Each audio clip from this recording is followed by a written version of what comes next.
पाराशर जी के परम भागवत, हाँ, श्री व्यास जी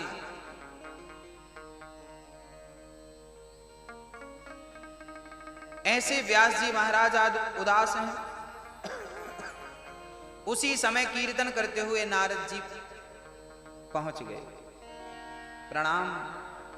व्यास जी कहते हैं महाराज आप सुंदर से अवसर पर आए हैं, मैं बड़ा चिंतित था। व्यास जी को देखकर नारद जी बोले मैं समझ ही गया था कि आप बड़े उदास हैं, बड़े चिंतित हैं, बड़े परेशान हैं। क्यों? नारद जी कहने लगे आप अपनी परेशानी हमें बतलाएं। तब व्यास जी महाराज कहने लगे महाराज मैंने वेदों का विस्तार कर दिया, लोग बड़े परेशान हैं, मैंने पुराण आदि लिख डाले पर शांति नहीं मिल रही। तब श्री नारद जी महाराज कहते हैं नैष्कर्म्यप्यच्युत भाव वर्जितम न शोभते ज्ञानमलं निरंजनम कुतः पुनः शश्वत भद्रमेश्वरे न चार्पितं कर्म यदाप्य कारणम्। वह निर्मल ज्ञान भी जो मोक्ष प्राप्ति का साधन है, यदि भक्ति से रहित है तो वो ज्ञान किसी काम का नहीं।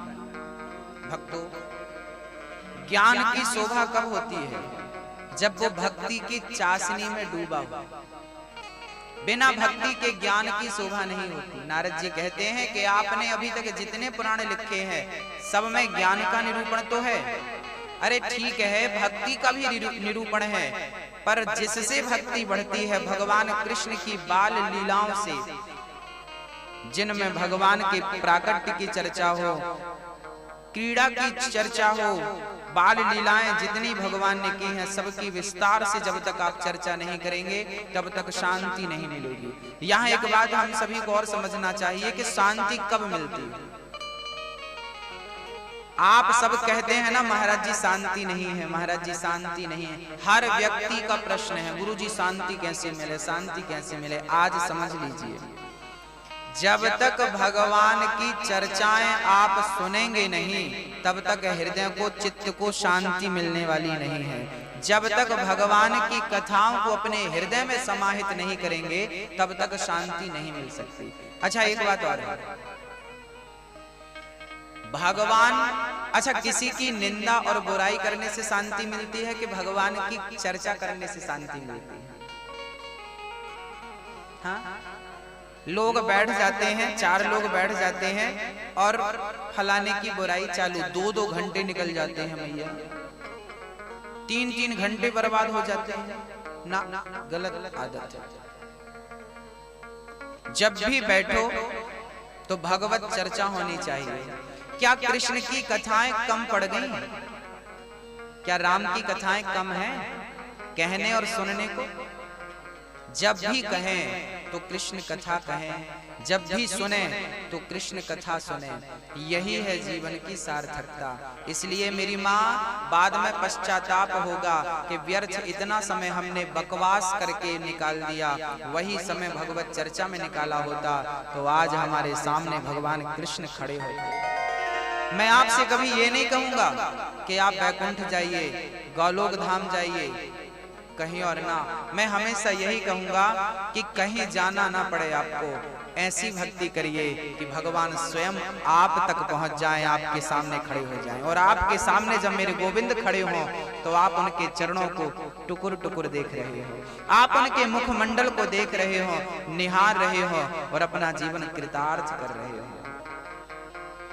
आप जब तक भगवत चर्चा नहीं अपनी जीवन शैली में लाते तब तक शांति नहीं मिलेगी चित्त को।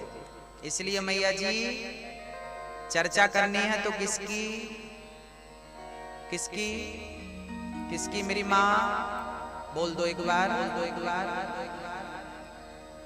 प्रेम से कहिए राधे राधे राधे। किसकी चर्चा करेंगे? अच्छा, आज हमें बतलाइए कि आज के बाद आप लोग बैठकर हमेशा जब भी बैठेंगे तो आपसी की हालचाल पूछना ठीक है, बहन कैसी हो, बढ़िया हो। हाँ, अब बैठ गए, थोड़ी सी वार्तालाप हो गई, अब कृष्ण की चर्चा पर आइए। भगवान कैसे हैं, भगवान ने कितना सुंदर लीला हुई, कैसे माखन चुराया, कैसे मटकी तोड़ी, कैसे गोवर्धन उठाया, कैसे रास रचाया, कितनी लीलाएं तो हैं। आज के बाद कौन आपस में मिल करके बैठ करके और हमेशा भगवत चर्चा किया करेंगे? आज मुझे विश्वास दिला दीजिए। आप लोग हाथ उठा के करेंगे तो हाथ उठाइए, झूठा हाथ मत उठा लीजिएगा। करेंगे तो आज से बुरा जो देखन में चला, बुरा न मिलिया कोई, जो दिल खोजा आपना, मुझसे बुरा न कोई। अच्छा, आप लोग ना बैठ करके फलाने की बुराई करते हैं, वो कितना बुरा है, वो कितना बुरा है। कभी आपने अपने आप से पूछा कि आप स्वयं कितने अच्छे हैं, आप स्वयं कितने बुरे हैं? इसलिए मेरी माँ, इसलिए भक्तों, इस सृष्टि में सबसे बुरा कोई है तो मैं हूँ। स्वयं की बुराई देखना चाहिए और अच्छाई देखना है सिर्फ मेरे गोविंद की, सिर्फ मेरे राम की। उनसे अच्छा कोई नहीं और मुझसा बुरा। इसलिए अच्छाई ईश्वर में है, बुराई हमारे भीतर है। हम दूसरों को क्या बुरा कहें, फलाना बुरा है, नाना वो नहीं है, बुरा मैं हूँ। हम अपने आप को सुधारने आए हैं, अपने आप को संवारने आए हैं, हम अपने मन को निर्मल करने आए हैं इस संसार में। हमने दूसरों का ठेका नहीं लिया। हम अपना काम करें, हम अपने चित्त को संभालें, हम अपने मन को संभालें। बस श्री व्यास जी महाराज को नारद जी कहते हैं भागवत की रचना करिए। तब श्री व्यास जी महाराज को नारद जी ने कहा, बड़ी कृपा है सत्संग की। नारद जी कहते हैं मैं पिछले जन्म में दासी पुत्र था। मेरी माँ छोटा मोटा काम घर घर जाकर करती थी। एक दिन मेरे गांव में संत आ गए, मैंने संतों की खूब सेवा करी। संत जाने लगे, उन्होंने मुझे एक मंत्र दिया। मैंने उस मंत्र का नित्य जाप करना प्रारंभ कर दिया। एक दिन मेरी माँ मर गई, सांप ने डस लिया। माँ का अंतिम संस्कार मैंने किया और मैं तुरंत जंगल की ओर चल पड़ा। भयंकर जंगल में जब मुझे और कुछ नजर नहीं आया, तब मैं एक पेड़ की छांव में बैठकर प्रेम से वही मंत्र जपने लगा जिस मंत्र को गुरुजनों ने मेरे कान में दिया था। मैं उस मंत्र का प्रेम से जाप करने लगा और जाप करते करते करते करते वो दिन आ गया कि मेरे चित्त में भगवान का दर्शन होने लगा। जाप करते करते मेरा चित्त, मेरा हृदय, मेरा अंतःकरण पवित्र हो गया और मैं भगवान का दर्शन अपने हृदय में करने लगा। दर्शन करने में बड़ा आनंद, बड़ा सुकून मिलने लगा। करते करते मेरा ये जीवन मनुष्य का तन पूरा हुआ और दूसरा जन्म मैं ब्रह्मा के पुत्र बनकर प्रकट हुआ और आज ब्रह्मा का मानस पुत्र कहलाता हूँ। भगवान की सेवा नित्य करता रहता हूँ, दर्शन नित्य बना रहता है। नारायण नारायण नारद जी जपते हैं ना, नारद जी का एक ही मंत्र है क्या? नारद जी जपते हैं श्रीमन नारायण भजमन नारायण। हमेशा नारद जी इसी मंत्र का जाप करते हैं, नारायण नारायण नारायण नारायण नारायण नारायण नारायण, प्रेम से जपते हैं। अच्छा, आपका मंत्र क्या है, क्या जपते हैं आप? राम राम, राधे राधे, जय श्री कृष्णा और नारायण नारायण, ये सब एक ही है। इनमें भेद किंचन मात्र का भी नहीं समझना चाहिए। वही राम है, वही कृष्ण है, वही नारायण है, वही वामन है, वही धनवंतरी है, वही मोहिनी है, वही कच्छप है, वही सब है। इसलिए उनका नाम जो भी आप जप रहे हैं प्रेम से वो पर्याप्त है। नाम प्रेम से श्रद्धा से जपते रहे। नारद जी ने पिछले जन्म में जाप किया, पवित्र होकर आए, श्रेष्ठ पुरुष बने। भगवान का भजन जब तक नहीं करेंगे अंतःकरण पवित्र नहीं होगा। हृदय, ये जो हृदय है ना, ये पवित्र नहीं होगा, मन पवित्र नहीं होगा। और जब तक मन पवित्र नहीं होगा ईश्वर का साक्षात्कार नहीं होगा। अच्छा एक बात बताइए, गंदे पानी में आपका चित्र दिखाई पड़ेगा कि स्वच्छ पानी में आपका चित्र दिखाई पड़ेगा? हाँ, पानी गंदा हो तो क्या आपका प्रतिबिंब दिखाई पड़ेगा? और पानी निर्मल हो तो दिखता है ना। हाँ, यदि मन अपवित्र है, मलिन है, तो ईश्वर कैसे नजर आएगा? मन पवित्र हो जाएगा तो परमात्मा दिखाई पड़ने लगेगा। मन की शुद्धि ही परमात्मा तक पहुंचने का एकमात्र उपाय है, दूसरा कोई साधन नहीं है। श्री नारद जी महाराज ने बड़े प्रेम से कहा, व्यास जी ने भागवत की रचना की और महाभारत के महाग्रंथ से भागवत की शुरुआत श्री व्यास जी ने की। भीमसेन की गदा से दुर्योधन की जंघा टूट गई, मृत्यु की सैया पर दुर्योधन पड़ा था। गुरु द्रोणाचार्य का बेटा अश्वत्थामा आ गया। मित्र क्या चाहिए? कुछ नहीं, बस मेरी एक इच्छा पूरी कर दो, मैं पांडवों को मरा हुआ देखना चाहता हूं। अश्वत्थामा बोला, बस इतनी सी बात, अभी जाता हूं। चल पड़ा। रात के 2 बजे पांडव जहां सो रहे थे वहां पर अश्वत्थामा पहुंचे। उसके पहले भगवान कृष्ण पहुंचकर पांडवों को उठाते हैं। अच्छा, भगवान को पहले पता चल गया कि ये मेरे भक्तों को मारने आ रहा है। अच्छा, भगवान को न अपने भक्तों की इतनी चिंता होती है जितनी चिंता एक माँ अपने बच्चे की करती है। बस समझ लीजिए, इतना प्रेम करते हैं भगवान अपने भक्त से, जितना आप करेंगे उतना वो करेंगे। अच्छा एक बात बताइए, आप कुएं में झांक कर जोर से बोलिए राम राम, तो जब कुएं में झांक कर बोलेंगे, जितनी जोर से बोलेंगे उतनी जोर से नीचे से भी आवाज आएगी कि नहीं? गूंजती है, आती है। आप बोलेंगे राम राम, अंदर से राम राम, राधे राधे, अंदर से राधे राधे। आप जितना बोलेंगे और जो बोलेंगे, जितना तेज बोलेंगे उतना तेज पाएंगे। ऐसा जितना प्रेम आप करेंगे उतना प्रेम भगवान से प्राप्त करेंगे। जो देंगे वही पाएंगे। ईश्वर प्रेम के बदले प्रेम देता है।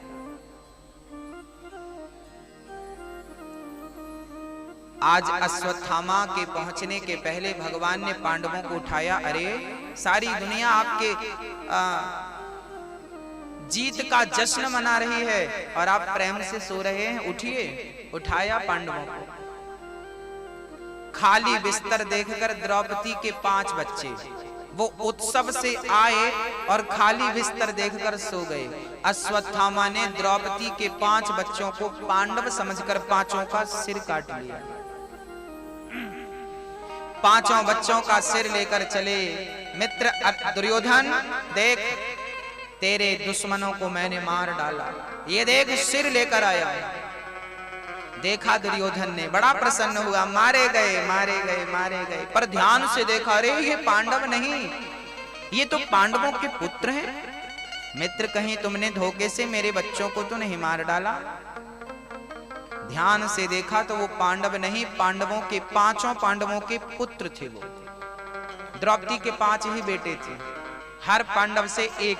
दुर्योधन धर्मराज युधिष्ठिर का एक बेटा था, भीम भैया का एक बेटा था, नकुल का, सहदेव का और अर्जुन का। ये सबके एक एक बेटे हुए थे द्रौपदी के गर्भ से। इन 5 बच्चों को अश्वत्थामा ने मार दिया। दुर्योधन पहले प्रसन्न हुआ कि पांडव मारे गए, बाद में दुखी हुआ कि पांडव नहीं पुत्र हैं। उसी समय वो मर गया। सुबह द्रौपदी ने देखा कि मेरे बच्चे सोकर नहीं उठे। जाकर देखा तो बिस्तर लहूलुहान था, पूरा रक्त रंजित, चारों तरफ रक्त ही रक्त था। द्रौपदी की आंखों में आंसू आ गए। मेरे बच्चों पर किसी ने अपनी दुश्मनी निकाली है। कभी कभी हम किसी का बिगाड़ने के लिए किसी भी हद तक जाकर गिर जाते हैं। हाँ? इसका बुरा करना है, अब कैसे भी करो करो। गलत बात। आज जो काम पुलिस करती है ना, पहले यही काम हमारे धर्म ग्रंथ किया करते थे। आज लोगों को ना पुलिस का डर होता है ना, हम गलत ना करें कहीं पुलिस ना ले जाए, और ले गई तो लंबे से चले जाएंगे। लोग पुलिस से फिर भी डरते हैं। कोई नहीं चाहता कि हमारे घर में पुलिस आए। जितना डर आज पुलिस से है, पहले इतना ही डर ग्रंथों से था ना। झूठ नहीं बोलना चाहिए, नरक जाना पड़ेगा, पाप लगेगा। पहले पुलिस नहीं थी, कोई नहीं था, लेकिन फिर भी व्यक्ति गलत नहीं करता था, क्योंकि उसे डर था कि हमें पाप लगेगा, हम गलत नहीं करेंगे आपके साथ। वो डरता था। आज का व्यक्ति ना धर्म से डरता है, ना भगवान से डरता है, ना सदग्रंथों से डरता है। आज तो दिन में 10 बार झूठी कसम खाते हैं लोग भगवान की। दो बच्चे खेल रहे थे, एक ने बोला आउट। नहीं नहीं, मैं आउट नहीं हुआ, तू झूठ बोल रहा है। अरे भगवान कसम, तू आउट हो गया। उसने बोला यार भगवान ने अपनी मां कसम खा। उसने बोला अच्छा चल बोल दे। मतलब भगवान की कसम झूठी खा सकते हैं, पर बच्चे फिर भी मां कसम खाने से डरते हैं। बहुत विचार करने लायक ये बातें हैं, गंभीरता से सोचने लायक। पहले लोगों को डर था कि हम आपके साथ दगा नहीं करेंगे, धोखा नहीं करेंगे, ईश्वर हमें माफ नहीं करेगा। आज ईश्वर को किसी का भय नहीं है, जबकि हर व्यक्ति को अपने कर्मों का फल यही भोगना पड़ रहा है। पड़ रहा है कि नहीं? जैसी करनी वैसी भरनी, आज किया कल पाएगा। चढ़ता सूरज धीरे धीरे ढलता है, ढल जाएगा। गर्मी तो सूरज की भी नहीं चलती। 12 बजे थोड़ा गर्म, 3 बजे तक गर्म, शाम को फिर ढलता सूरज, ठंडा पड़ने लगता। डरिए, धर्म से डरिए। हमारे साथ हमारे द्वारा अधर्म ना हो जाए, हम धर्म के मार्ग पर चलें, हमसे अधर्म ना हो जाए। राजा हरिश्चंद्र अपनी पत्नी को बेचते हैं, अपने आप को बेचते हैं। बताइए किस लिए? धर्मो रक्षति रक्षितः, धर्म की रक्षा करना चाहते थे ना, धर्म पर आघात ना लगे। तो पुलिस से डरने की जरूरत नहीं है। आप ऐसा काम ही मत करो कि आपको डरना पड़े। सत्य के मार्ग पर चलिए, सत्य के पथ पर चलिए। एक सच्ची घटना मैं आपको सुना देता हूं। यह बहुत पुरानी घटना है, जबलपुर से जुड़ी घटना है। मध्य प्रदेश का एक शहर जबलपुर। जबलपुर में मध्य प्रदेश का हाई कोर्ट है। उस हाई कोर्ट से जुड़ी एक घटना है, एक सच घटना है। बहुत वर्षों पहले एक संत जी रहा करते थे।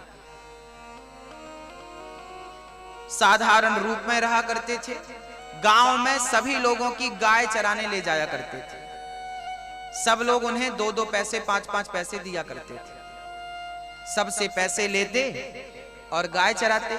जो पैसा आता उसमें वो कभी संतों का भोजन कराते, कभी भंडारा कराते। मतलब वो सही मार्ग में धन को लगाते थे।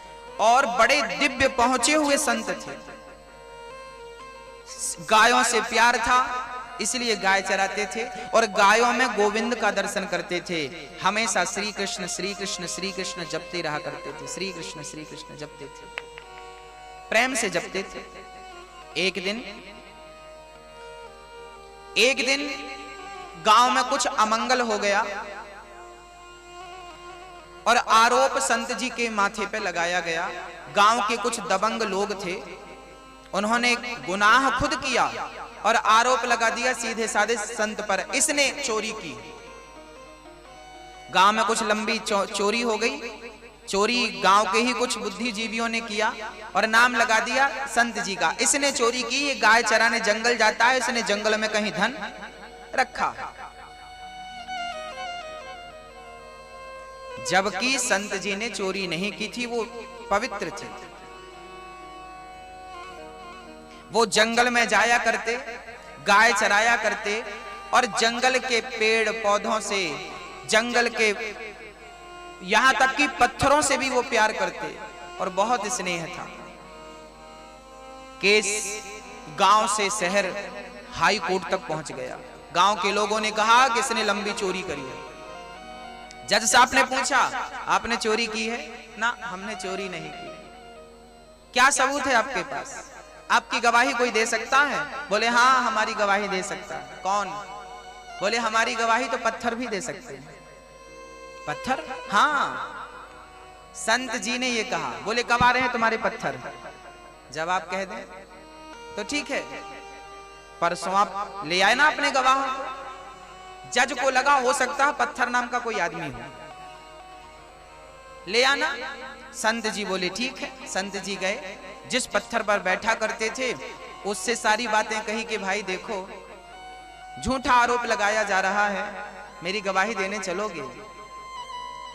अंदर से आवाज आई, संत को स्वयं लगा के पत्थर कह रहा कि चलूंगा। भक्तों, कलयुग की घटना है। कहते हैं ना, प्रेम में कितनी बड़ी ताकत होती है, प्रेम भी पिघल जाता है। जब संत जी दूसरे दिन गवाही देने के लिए, जब अपना केस लड़ने के लिए पहुंचे, तो संत जी की गवाही देने के लिए वहां के पत्थर लुढ़क लुढ़क करके चल पड़े।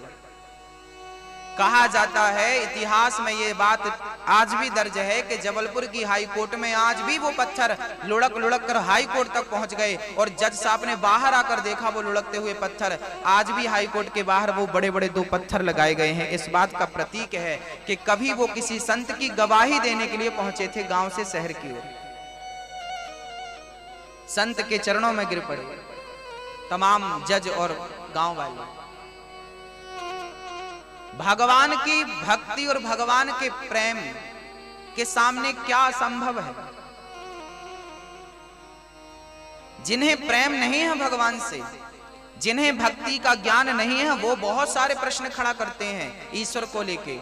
जिन्हें प्रेम है, जिन्हें श्रद्धा है, उनके लिए कोई प्रश्न नहीं है, सिर्फ प्रेम है। और राम ही केवल प्रेम प्यारा। मैं तो पत्थर की बात कर रहा हूं, सबरी के प्रेम ने तो साक्षात राम को अपनी कुटिया में बुला लिया। प्रेम है ना भक्तों, प्रेम से भगवान बिक जाते हैं। अश्वत्थामा 5 बच्चों को मारता है, द्रौपदी के 5 बच्चे मारे गए। सुबह अर्जुन को पता चला बच्चे मारे गए। अर्जुन को सारथी बनाकर और अश्वत्थामा को पकड़ने के लिए चल पड़े अर्जुन। आज छोड़ने वाला नहीं द्रौपदी, तेरे पुत्र के हत्यारे को तेरे सामने लाकर मैं मृत्यु दंड दूंगा। चल पड़े अश्वत्थामा को पकड़ने के लिए। अर्जुन को कृष्ण की पग पग पर जरूरत पड़ती थी। अच्छा, अर्जुन के सारथी कौन थे? यहां एक बात हमें बहुत गंभीरता से समझनी चाहिए। अर्जुन का रथ कौन चलाते थे? भगवान कृष्ण। महाभारत में 18 दिन महाभारत का युद्ध चला और 18 दिन भगवान कृष्ण ने अर्जुन का रथ हांका। भक्तों, जिसकी गाड़ी स्वयं भगवान चलाए, जिसके रथ पर स्वयं सारथी बनकर भगवान बैठे, जिसकी डोर भगवान के हाथ में हो, वो महाभारत कैसे हार सकता है? वो तो उसी दिन महाभारत जीत गया। अर्जुन तो उसी दिन महाभारत जीत गए थे जिस दिन उन्होंने कृष्ण को सारथी बनाया था। यहाँ एक बात बहुत समझने की है, ईश्वर को आप अपने जिंदगी का सारथी बना लीजिए। हमारी गाड़ी भी कृष्ण आप चलाओ। अच्छा, हम सभी कौन हैं? अच्छा, महाभारत में कृष्ण ना होते, माना कि, तो क्या अर्जुन महाभारत जीत पाते? क्या काबिलियत थी? क्या हैसियत थी अर्जुन की? कहिए नहीं ना। अर्जुन कभी महाभारत नहीं जीत पाते। अकेले दम पर, वो तो कृष्ण थे। अच्छा, अर्जुन भी कृष्ण से पूजनीय हो गए। ऐसे ही हम सभी अर्जुन हैं। अर्जुन महाभारत कब जीतते हैं? जब कृष्ण का साथ पकड़ते हैं, कृष्ण के संग रहते हैं। हम सभी अर्जुन हैं और हम सभी अर्जुनों को भगवान कृष्ण जैसे सारथी की जरूरत है, कृष्ण जैसे मार्गदर्शक की जरूरत है। और जिस दिन कृष्ण को आपने अपना मार्गदर्शक बना लिया, जिस दिन गीता के ज्ञान पर आपने चलना प्रारंभ कर दिया, उस दिन ईश्वर आपको लेकर चलेगा, जैसे अर्जुन को लेकर कृष्ण चलते थे। हाँ, हम अपनी जिंदगी की गाड़ी एक बार भगवान कृष्ण को सौंप कर तो देखें। हाँ, संत तो यही गाया करते हैं, अब सौंप दिया इस जीवन का सब भार तुम्हारे हाथों में, है जीत तुम्हारे हाथों में और हार तुम्हारे हाथों में।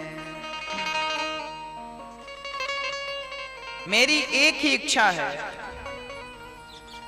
मेरा निश्चय बस एक यही, एक बार तुम्हें पा जाऊं मैं, अर्पण कर दूं दुनिया भर का सब प्यार तुम्हारे हाथों में, अब सौंप दिया इस जीवन का। आप भी अपने जीवन का भार भगवान के श्री चरणों में डाल दीजिए। मैं आपसे पहले भी कह चुका हूं, फिर दोहराता हूं। जैसे एक बच्चा मां के गोद में सिर रखकर सो जाता है, निश्चिंत सोता है, मेरी मां है ना, वो गिरने नहीं देगी, वो मच्छर को भी नहीं आने देगी, वो मच्छर से बचाएगी, कीड़े मकोड़ों से बचाएगी। गर्मी है तो जाग जाग कर हवा करके बच्चे को ठंडी हवा पहुंचाएगी। अरे माँ के होते हुए बच्चे को टेंशन लेने की जरूरत नहीं पड़ती, ऐसे भगवान के होते हुए भक्त को भी टेंशन लेने की जरूरत नहीं है। लेकिन जैसे बच्चे का भरोसा माँ पर है, बस वैसा भरोसा आपका भगवान से होना चाहिए। इसे कहते हैं समर्पण। क्या कहते हैं? समर्पण। अच्छा, कभी कभी आप ना परेशान हो जाते हैं। एक बच्चे को फोड़ा हो गया था, मां डॉक्टर के पास ले गई। डॉक्टर ने कहा इसमें चीरा लगाना पड़ेगा, चाकू से थोड़ा सा काटना पड़ेगा, गंदगी निकाल के फिर मैं टांका लगा दूंगा, बढ़िया ठीक कर दूंगा। हाँ हाँ जल्दी से लगाइए। देखिए आज मां अपने बच्चे के शरीर में चाकू चलवाने को तैयार है, और ऐसे बच्चे को कांटा लग जाए तो माँ रोती है, बच्चे को कांटा लग गया। पर जब फोड़ा होता है तो माँ खुद बच्चे को कस के पकड़ लेती है। बच्चा रोता है तो रोता रहे, पर चीरा लगवाना जरूरी है, क्योंकि माँ को पता है कि इस दर्द के बाद बड़ा भारी सुकून मिलने वाला है, बड़ा आनंद मिलने वाला है। जब ये घाव ठीक हो जाएगा शांति मिलेगी। ऐसे ही ईश्वर कभी कभी हमारी परीक्षा लेता है, विषम परिस्थितियां लाकर खड़ा कर देता है। समझ लेना कि ईश्वर चीरा लगा रहा है। इस टाइम आप अपने धैर्य को मत खोइए, अपने विश्वास को मत जाने दीजिए। ईश्वर जो करते हैं आपके भले के लिए करते हैं। बच्चा मां जो करेगी बच्चे के भले के लिए। अश्वत्थामा को पकड़ने अर्जुन चल पड़े, अर्जुन को मारने अश्वत्थामा ने ब्रह्मास्त्र चला दिया। अर्जुन कृष्ण के चरणों में गिर के कहने लगे, कृष्ण कृष्ण महाबाहो भक्तानां परा त्वमेको दह्यमानाना मपिबर्गोसि संसृते। भगवान ने कहा अर्जुन मत परेशान हो, उसने ब्रह्मास्त्र चलाया है, आप भी ब्रह्मास्त्र चलाओ। और अर्जुन ने ब्रह्मास्त्र चलाया, दोनों ब्रह्मास्त्र आपस में टकराते हैं, पृथ्वी कंपन करने लगती है, आकाश में उथल पुथल मच जाती है, समुद्र मानो पृथ्वी को डुबा देगा। तब भगवान ने दोनों ब्रह्मास्त्र को अपनी शक्ति से शांत किया। अर्जुन ने अश्वत्थामा के केस पकड़े और द्रौपदी के समक्ष खड़ा कर दिया। द्रौपदी, इसने तेरे बच्चों को मारा है, जो सजा देना चाहती है इसे दे देना। द्रौपदी देखती है कि अश्वत्थामा के हाथ बंधे हैं, पांव बंधे हैं। द्रौपदी को दया आ गई अश्वत्थामा को देखकर, और जल्दी से जाकर अश्वत्थामा के हाथ का बंधन द्रौपदी ने खोल दिया, पांव का बंधन खोल दिया और हाथ जोड़कर कहा गुरुदेव आप यहां से जल्दी से चले जाइए। अर्जुन बोले देवी इसे गुरुदेव क्यों कह रहे हो? द्रौपदी ने कहा प्राणनाथ ये हमारे गुरु हैं। अरे गुरु का पुत्र गुरु ही तो होता है, ये हमारे गुरु का पुत्र है, इसलिए हमें इसका भी वही आदर करना चाहिए जो हम गुरु का आदर करते थे। ऐसा मत कहिए, इसे जाने दीजिए। द्रौपदी इसने आपके 5 बच्चों को मारा है, क्या आपको इस पर दया आ रही है? द्रौपदी बोली क्या इसको मार देने से मेरे मरे हुए बच्चे जीवित हो जाएंगे? यदि बदला लेने से समस्या का समाधान होता है तो ले लिया जाए बदला, पर होता है क्या? आपने हमें एक पत्थर मारा फेंक कर और हमने भी आपको पत्थर मार दिया, हो गया हिसाब बराबर? ऐसा करना चाहिए ना। सामने वाले ने कीचड़ उछाला है तो हमें भी कीचड़ नहीं उछालना चाहिए। हमें जो तुमको कांटा बुबे ताहि बोए तू फूल, तो को फूल को फूल है वाको है त्रिशूल। यदि भगवान पर भरोसा है तो आप जवाब मत दीजिए। आपका अपराध किसी ने किया है तो जवाब ईश्वर स्वयं उसे देगा, उसके कर्मों का दंड उसे ईश्वर देगा। हम कौन होते हैं किसी को सजा देने वाले? देने वाला ईश्वर, मारने वाला है भगवान, बचाने वाला है भगवान। कौन किसे मार सकता? इसलिए हमें ईश्वर का कानून अपने हाथ में नहीं लेना चाहिए। द्रौपदी कहती है छोड़ दो। क्यों? 5 बच्चे मर गए हैं फिर भी छोड़ने की बात करती है। अच्छा मैया आपके अंदर दया है कि नहीं? हाँ या ना? हाँ? ओ मैया जी क्या कर रही हो मेरी माँ? दया है आपके अंदर? हाँ आपके अंदर बहुत दया है। माँ तो दया की मूर्ति है, माँ का तो नाम ही दया है। माँ जैसी करुणा, माँ जैसा प्यार, माँ जैसी दया किसी के अंदर होगी? हमें तो लगता है कि भगवान जिसने माँ के हृदय को इतना नरम बनाया है वो भगवान स्वयं, उनका दिल कैसा होगा, उनका हृदय कैसा होगा? जिस माँ का हृदय इतना द्रवीभूत है, जिस माँ का हृदय इतना प्रेम से भरा है, ईश्वर कैसे होंगे? कितनी दया होगी उनके अंदर। द्रौपदी माँ है ना, और माँ तो करुणा की सागर है, दया का भंडार है।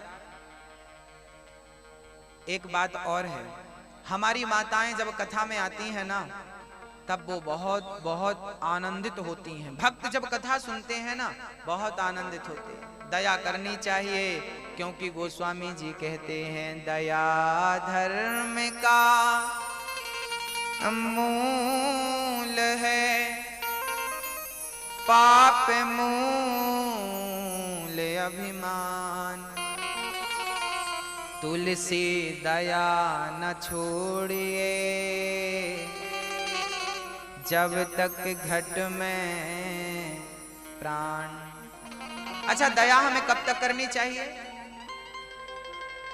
हमारी माताओं के अंदर दया तो होती है, लेकिन यहां भी एक विडंबना है। अपने बच्चों के लिए तो दया होती है, पर दूसरे बच्चों के प्रति दया कम होती है, भेदभाव हो जाता है। ये गलत है। सब पर बराबर दया होनी चाहिए। जितनी दया प्रेमी पर है उतनी ही दया दुश्मन पर होनी चाहिए। यही आपके श्रेष्ठता का परिचय है, आपकी महानता का परिचय यही है। सूर्य का प्रकाश दुर्गंध में भी पड़ता है और गंगा के पवित्र जल में भी पड़ता है, बराबर प्रकाश पड़ता है। ऐसे दया धर्म का मूल है। दया तो सबके भीतर होना चाहिए। कहते हैं जिसके अंदर दया नहीं होती उसे ईश्वर कभी याद नहीं करता, क्योंकि दया का उल्टा है याद। जब आप दीन दुखियों पर दया करेंगे तब ईश्वर आपको याद करेगा, आप दया नहीं करेंगे। आज आपको अपनी सास पर भी तो दया नहीं आती। आज तो एक स्त्री दूसरी स्त्री पर भी दया नहीं करती। करती है क्या?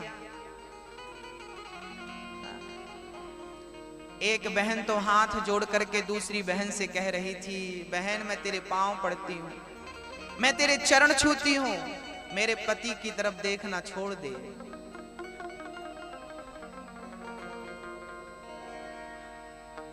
मेरे पति को मत देख। तो एक बहन ने ही दूसरी बहन का घर बिगाड़ा कि नहीं? हाथ जोड़ रही थी पांव, लेकिन वो क्यों? आज ना एक नया फैशन चला है, आज यही चल रहा है बाजार में। किसी का भी घर बिगाड़ दो, किसी का भी घर उजाड़ दो, किसी को भी अपने कब्जे में ले लो, खूब पैसे उससे ले लो। बहुत सारे काम चल रहे हैं, बहुत सारे लोग तो यही काम कर रहे हैं, दिन रात इसी काम में लगे हैं, फंसाओ लोगों को। कई लोगों का घर बर्बाद हो गया इसी चक्कर में। एक स्त्री जिसके हृदय में करुणा होनी चाहिए, आज वो निर्दयी हो गई।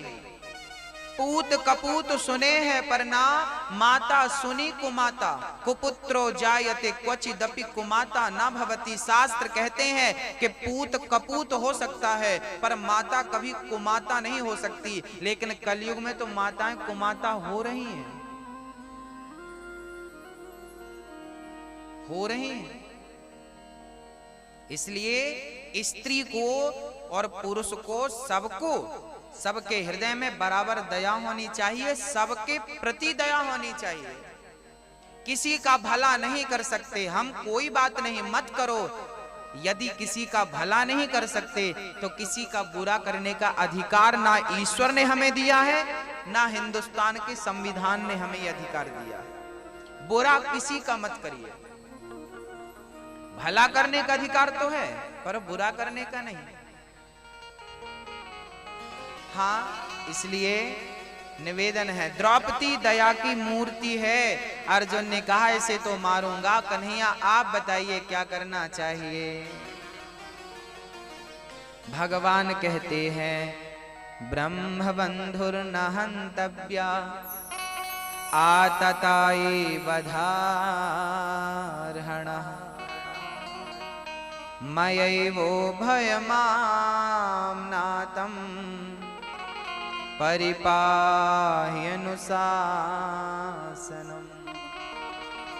भगवान कहते हैं ब्राह्मण को कभी मारना नहीं चाहिए और आताताई को कभी छोड़ना नहीं चाहिए। इसे मार भी दो, जाति का ब्राह्मण है इसलिए छोड़ भी दो। कर्मों से आताताई है, जाति से ब्राह्मण है, मार दो प्लस छोड़ दो। अर्जुन समझ गए। अश्वत्थामा के सिर पर मणि थी, वो छीन कर अश्वत्थामा को नगर से धक्के देकर अर्जुन ने निकाल दिया। तो मारना भी हो गया और छोड़ना भी हो गया। अपने से बड़ों का अपमान करना उन्हें मार देने के बराबर होता है। इसलिए बच्चों को कभी भी अपने माँ बाप का अपमान, तिरस्कार कदापि नहीं करना चाहिए। मैंने अभी थोड़ी देर पहले दया की बात करी कि दया होनी चाहिए। अच्छा, आपको अपनी सास पर दया आती है कि नहीं? और तो सब ठीक है। सास पर दया आती है कि नहीं? मैया जी, सास पर दया नहीं आती, और सास भी कम नहीं, बहू पर दया नहीं आती उसको।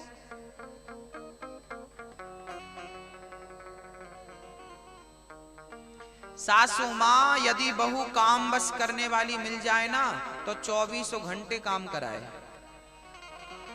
वो तो थोड़ी कह देती है कि मैं ही काम करूं सब, तब बुढ़िया थोड़ी समझती है कि नहीं नहीं अब ज्यादा कराऊंगी तो फिर ये पागल हो जाएगी, आप आंखों बैठेगी। समझदारी एक के अंदर है दूसरे के अंदर नहीं है तो भी गृहस्थी नीरस हो जाती है।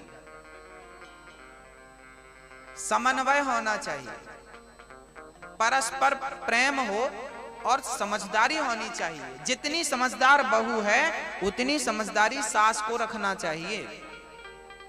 एक पक्ष तो मजबूत है पर दूसरा पक्ष कमजोर है तो भी नहीं चलता ना।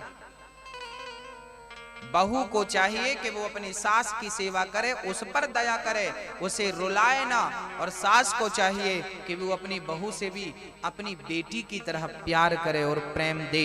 फिर देखो आपका घर, जहां सुमति तहां संपत्ति नाना, जहां कुमति तहां विपत्ति निदाना। जिस घर में एकता होती है, परस्पर प्रेम होता है, वो घर सुख शांति और लक्ष्मी से परिपूर्ण होता है।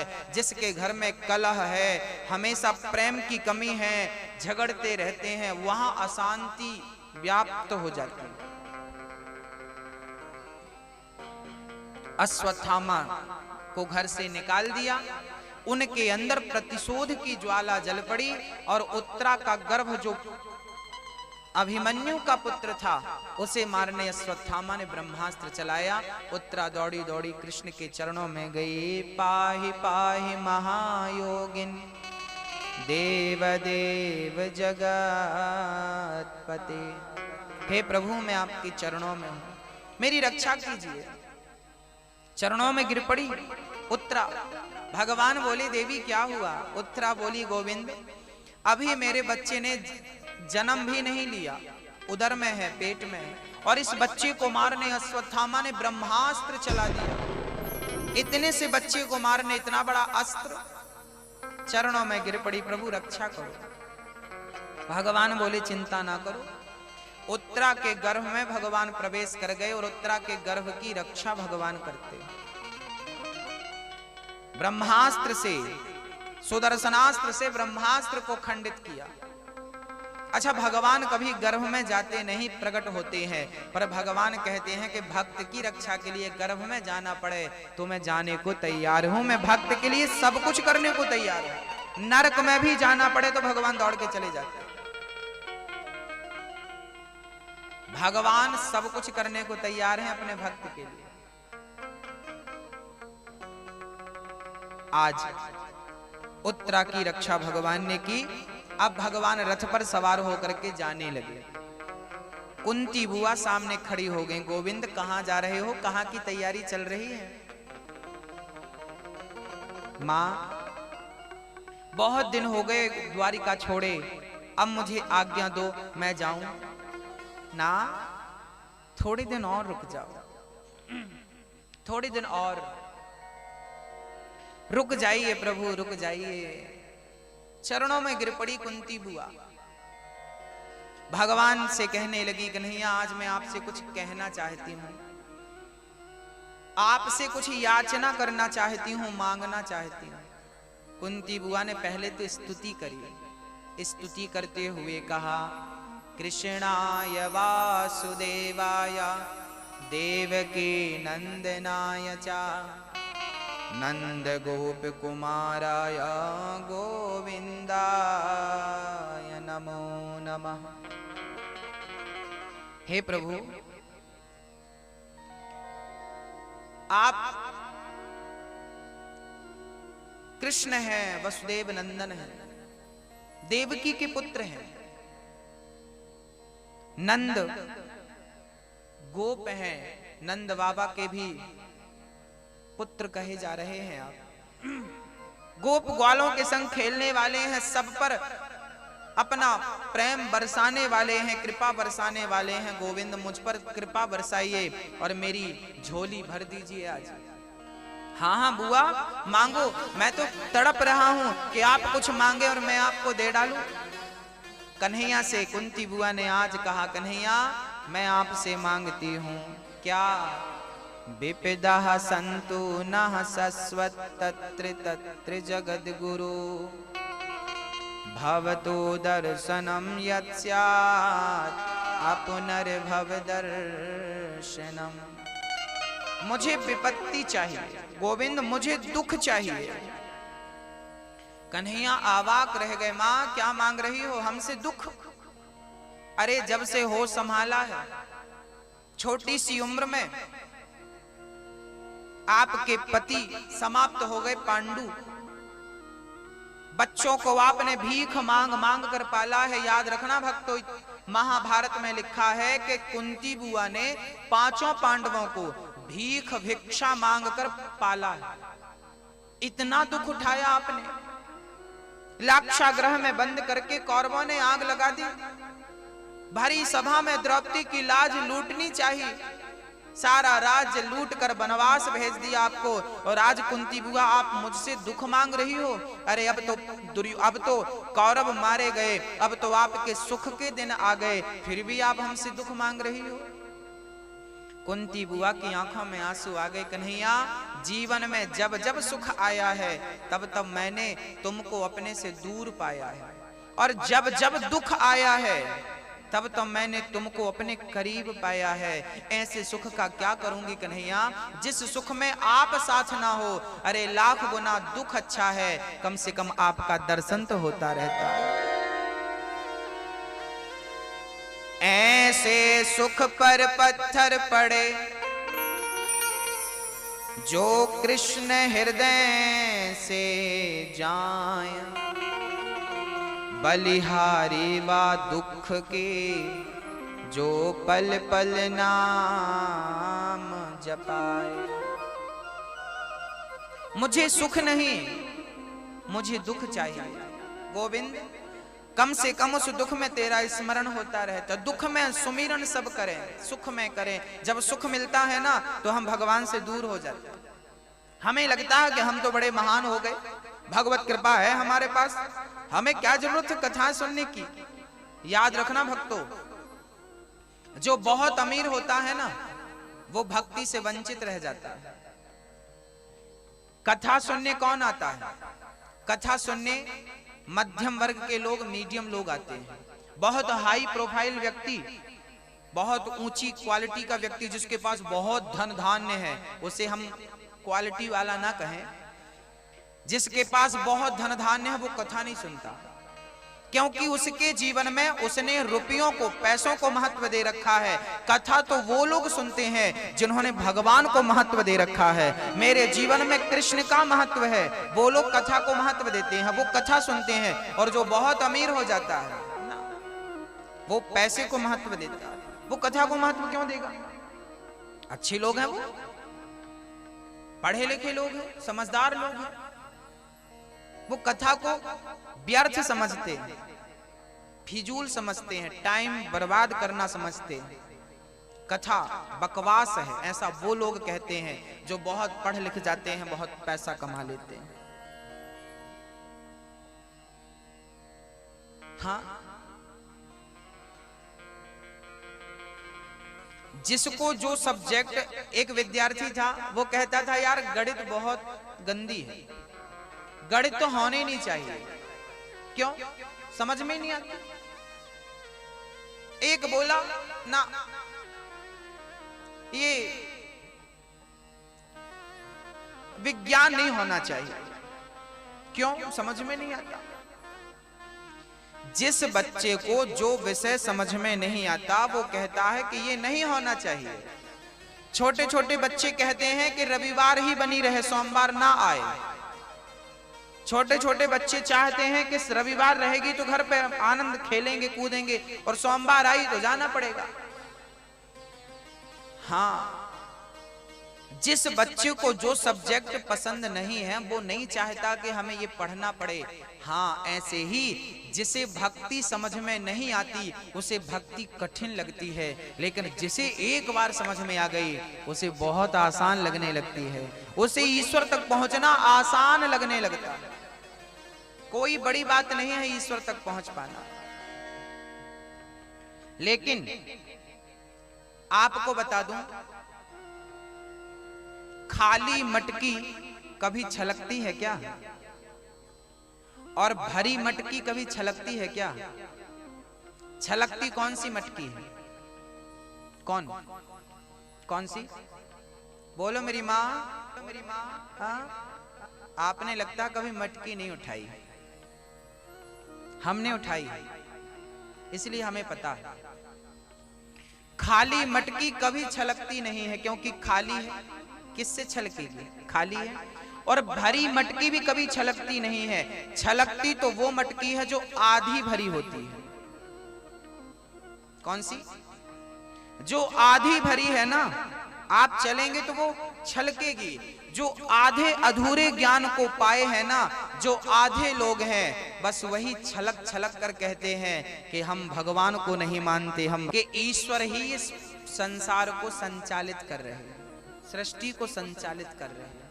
मानते हैं वो भर चुके हैं, वो जान चुके हैं कि ईश्वर है।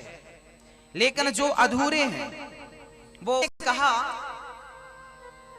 ना, मैं गीता पर विश्वास नहीं करता, मैं गीता नहीं पढ़ता, क्योंकि मैं तो विज्ञान का स्टूडेंट हूं ना, विज्ञान का विद्यार्थी हूं ना।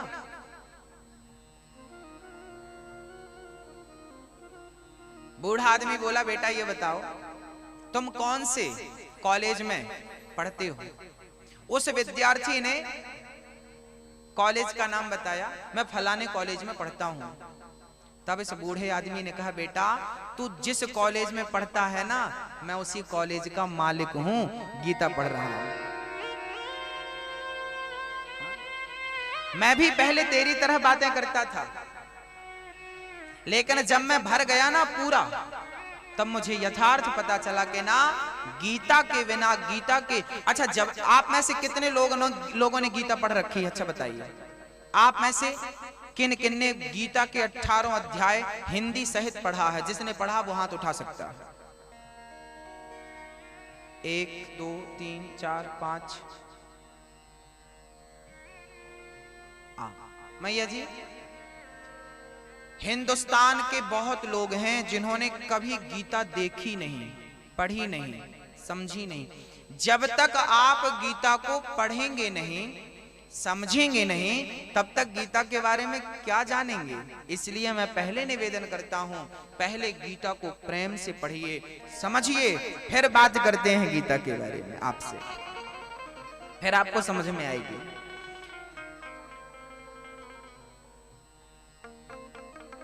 आज कुंती बुआ कह रहे हैं, हमें दुख दे दो। दुखों से अगर चोट खाई ना होती तो कन्हैया तेरी याद हमको आई ना होती।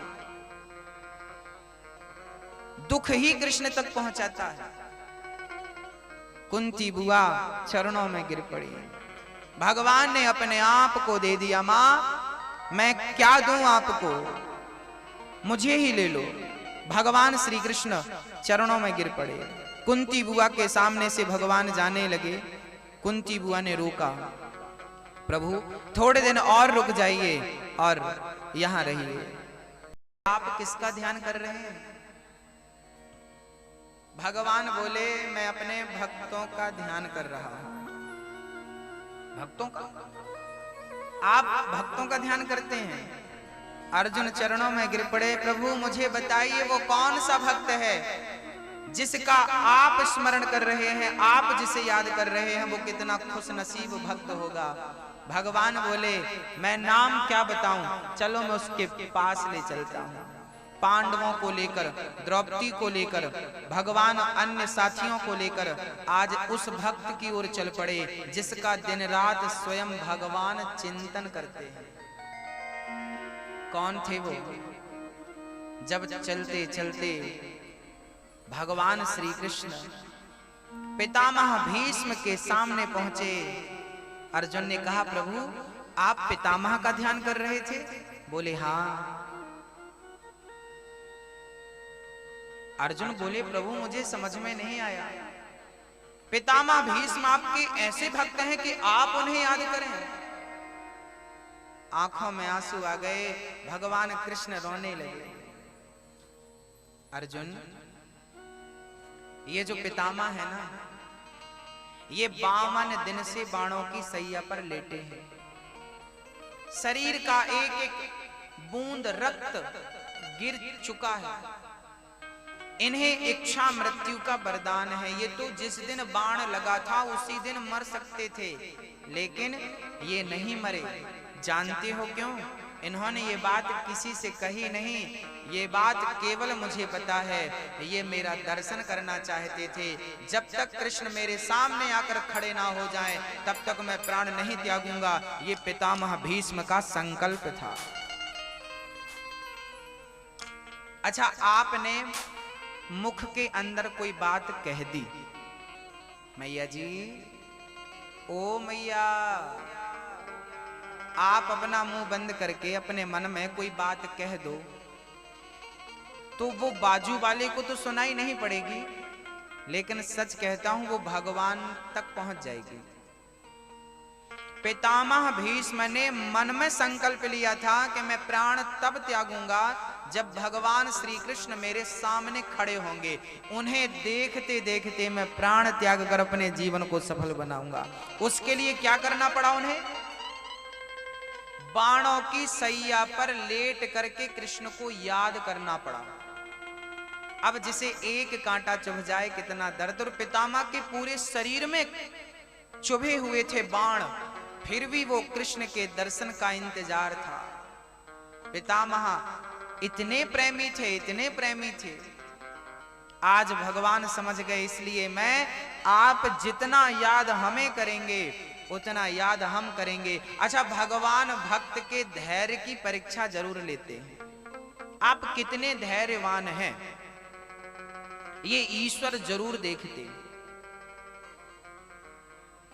पितामह चाहते तो मर सकते, दर्द इतना था। अच्छा, जब आप बहुत पीड़ा में होते हैं ना, किसी बुजुर्ग से पूछना जो बहुत पीड़ित है अपनी बीमारी से, वो कहता है भैया मुझे मार डालो, मैं मर जाना चाहता हूं, इस दर्द से छुटकारा पाना चाहता हूं, मुझे मार डालो। वो मृत्यु चाहता है। लेकिन पितामह भीष्म जिनके पास मृत्यु थी, उन्हें इच्छा मृत्यु का वरदान था। पितामह भीष्म को, गंगा पुत्र शांतनु नंदन को, वो जब चाहते तब मर सकते थे, लेकिन पितामह मरे नहीं। जब तक आंखों से कृष्ण को देख नहीं लेता तब तक प्राण नहीं त्यागूंगा, पितामह का संकल्प था। और इस संकल्प को पूरा करने के लिए आज भगवान श्री कृष्ण खुद पहुंच गए। याद रखना, संकल्प लेना हमारा काम है, उस संकल्प को परिपूर्ण करना स्वयं द्वारिकाधीश का काम है। मन में कोई विचार कर लीजिए, प्रभु हमें आपका दर्शन करना है, हमें इस स्वरूप को देखना है, इस बाकी झांकी को देखना है। बस कामना करिए, ईश्वर स्वयं प्रत्यक्ष या अप्रत्यक्ष रूप में, स्वप्न में ही सही, आपकी वो इच्छा पूरी कर देंगे। आप संकल्प नहीं लेते ना, कन्हैया को पाने की उत्कंठा नहीं है ना, इसलिए ईश्वर नहीं मिलता, ये प्रश्न खड़ा होता है।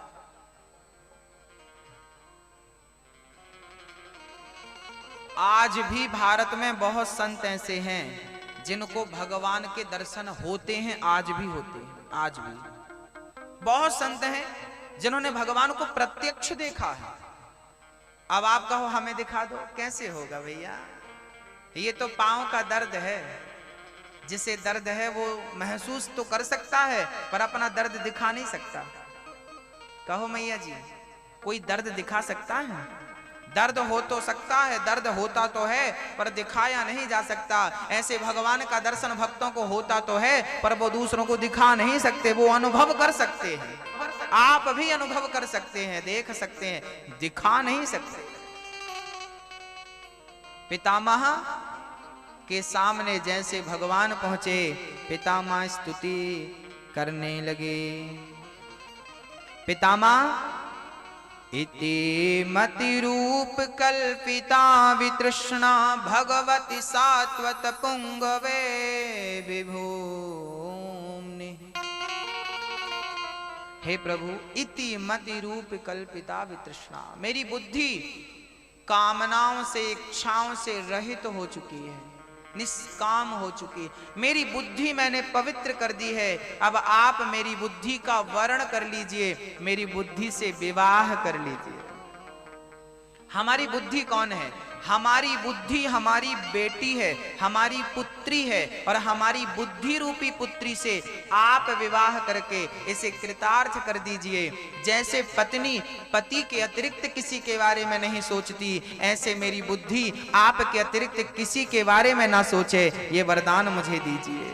मैं कभी किसी के बारे में ना सोचूं आपके सिवा, ऐसी मेरी बुद्धि होनी चाहिए, पितामह भीष्म कहते हैं। चरणों में झुककर पितामह ने प्रणाम किया। भगवान ने पांडवों से भगवान श्री कृष्ण ने पितामह को आश्वासन दिया, मेरी कृपा आप पर सदा बनी रहेगी। पितामह भीष्म ने प्रणाम किया, पांडवों को उपदेश दिया। पितामह जब उपदेश कर रहे थे ना, तब द्रौपदी हंस रही थी। पितामह कह रहे थे,